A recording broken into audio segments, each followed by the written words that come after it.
हर एक नागरिक के लिए फिट बैठती है उसकी सांस्कृतिक नागरिकता की दिशा से। भारत का कोई व्यक्ति हज करने के लिए जाता है तो उसका संबोधन वहां हिंदू का होता है, हिंदू नाम से जाना जाता है। अगर भारत का कोई व्यक्ति हज करने के लिए जा रहा है, वहां कोई उसको हाजी के रूप में नहीं मानता, वहां पे कोई उसको इस्लाम के रूप में नहीं मानता, वहां उसको हिंदू नाम से संबोधित किया जाता है, तो वहां तो किसी को परेशानी नहीं होती है। और उस परिप्रेक्ष्य में अगर आप देखेंगे तो भारत हिंदू राष्ट्र है, क्योंकि भारत का हर नागरिक हिंदू है। बिस्मिल्लाहिर्रहमानिर्रहीम। नाजरीन, इन दिनों जनाब अरशद मदनी साहब के बयान पर सोशल मीडिया पर जमकर हंगामा आ रही है। हर एक इस मुद्दे पर बोलना पसंद करता है और कुछ ना कुछ स्टेटमेंट्स देकर अपनी एंट्री कराता है। इसी बीच इसी विवाद और कंट्रोवर्सी के चलते उत्तर प्रदेश के मुखिया योगी जी की एंट्री भी हो चुकी है और उन्होंने एक ऐसा बयान दे डाला है कि न जिसका सर है और न पैर है। उन्होंने पूरे भारत के मुसलमानों को तकलीफ में डालने वाला ये बयान दिया है और वो बयान ये है कि जब कोई हाजी हिंदुस्तान से हज करने सऊदी अरब जाता है तो वहां उसे मुसलमान या हाजी के नाम से नहीं जाना जाता, बल्कि उसे वहां हिंदू के नाम से जाना जाता है।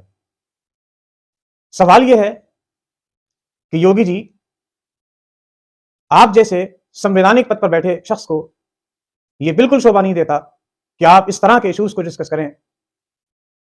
लेकिन अगर आपने ये बात एक इंसान होने के नाते कही भी है तो जरा ये बताने की तकलीफ करेंगे कि ये स्टेटमेंट आपने किन सबूतों के आधार पर दिया है। क्या सऊदी की गवर्नमेंट के किसी दस्तावेज और डॉक्यूमेंट में आपने ये देखा है कि वहां की सरकार यहां के हाजियों को हिंदू लिखती हो, या वहां के किसी ऑफिशियल बयान में ये बात सामने आई है कि वहां के लोग यहां के जाने वाले हाजियों को हिंदू के नाम से याद करते हो?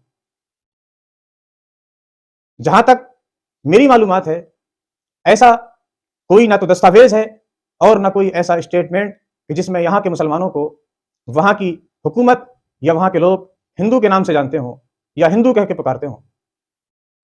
अगर आपने कोई ऐसा डॉक्यूमेंट देखा है या कोई ऐसा सबूत आपके पास है तो आपको चाहिए था कि बयान देने के साथ साथ वो सबूत भी पेश करते।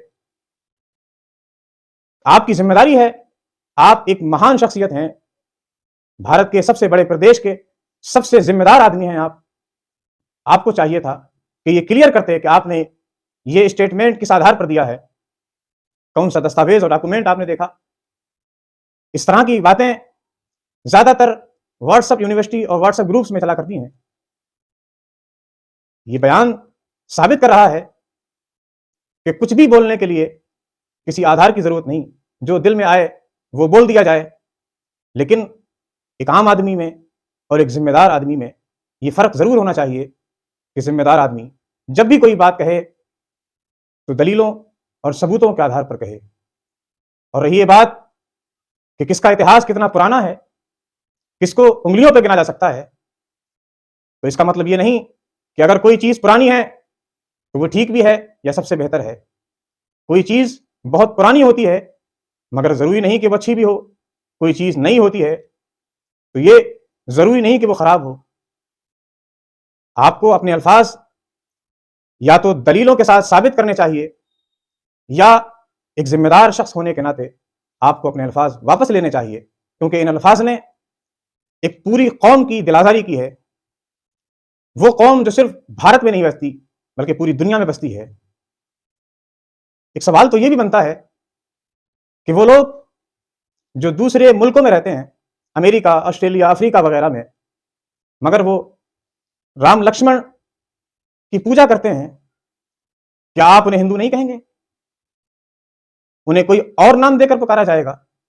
यकीनन आप भी उन्हें हिंदू ही कहेंगे और कहते भी हैं, क्योंकि हिंदू सिर्फ इसलिए नहीं कहा जाता कि कोई भारत में रहता है।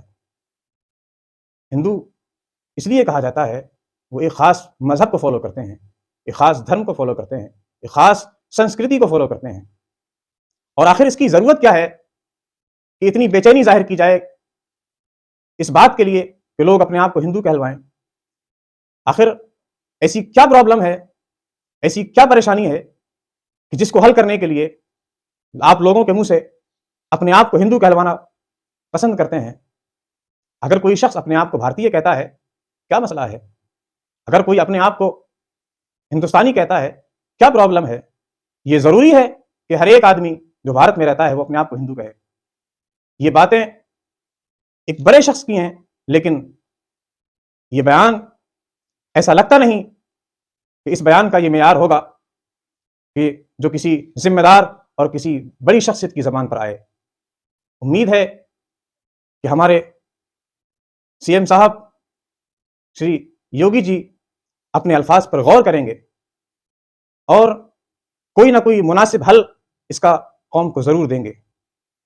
ये तमाम तर हालात उस वक्त और अफसोसनाक बन जाते हैं जब मीडिया पर्सन सामने वाले के ओहदे का ख्याल करते हुए या उसकी पावर का ख्याल करते हुए उसकी हाँ में हाँ मिलाती है और सिर्फ सर हिलाती है। काश मीडिया के पास इतनी हिम्मत होती कि किसी के बयान पर सवाल भी कर सके, किसी के जुमलों को क्रॉस एग्जामिन भी कर सके। जिस तरह मीडिया एक आम आदमी के मुंह में माइक घुसेड़ देती है, इसी तरह एक खास आदमी के या किसी बड़े आदमी के सामने भी मीडिया के अंदर ये जसारत और हिम्मत होती कि वो उससे भी कुछ कड़वे और तीखे सवाल कर सके, उसके बयान की दलीलें मांग सके, उसके स्टेटमेंट पर सबूत मांग सके। मगर ऐसा होता नहीं है। ये सब कुछ मुल्क के लिए ज्यादा अच्छा नहीं बल्कि मुल्क की फजा के लिए नुकसानदेह साबित हो सकता है। जो लोग सदियों से एक साथ रहते चले आ रहे हैं, एक अलग तहजीब को फॉलो करने वाला दूसरी तहजीब को फॉलो करने वाले के साथ उठना बैठना पसंद करता है, लेकिन आज यह माहौल बना दिया गया है कि जो हमारा नजरिया है वही आपका भी होना चाहिए, जो तहजीब हमारी है वही आपकी भी होनी चाहिए, जो कल्चर और जो संस्कृति रीति रिवाज हम फॉलो करते हैं वही आपको भी फॉलो करने पड़ेंगे। जनाब, दुनिया का निजाम ऐसे नहीं चलता, दुनिया का सिस्टम ऐसे नहीं चला करता। दुनिया को चलाने के लिए लोगों की भावनाओं का ख्याल रखना पड़ेगा, लोगों के अपने नजरियात का सम्मान करना पड़ेगा। और अगर हम ऐसा नहीं कर सकते तो हमें यह कहलाने का भी हक नहीं है कि हम सेकुलर हैं या हम सबको साथ लेकर चल रहे हैं। अल्लाह ताला हमारे जिम्मेदारों को, बिलखुसूस संवैधानिक पद पर बैठे हुए जिम्मेदारों को, अपने अल्फाज को बोलने से पहले 1000 बार तोलने की तौफीक फरमाए। आमीन बिजाह सील मुरसलीन।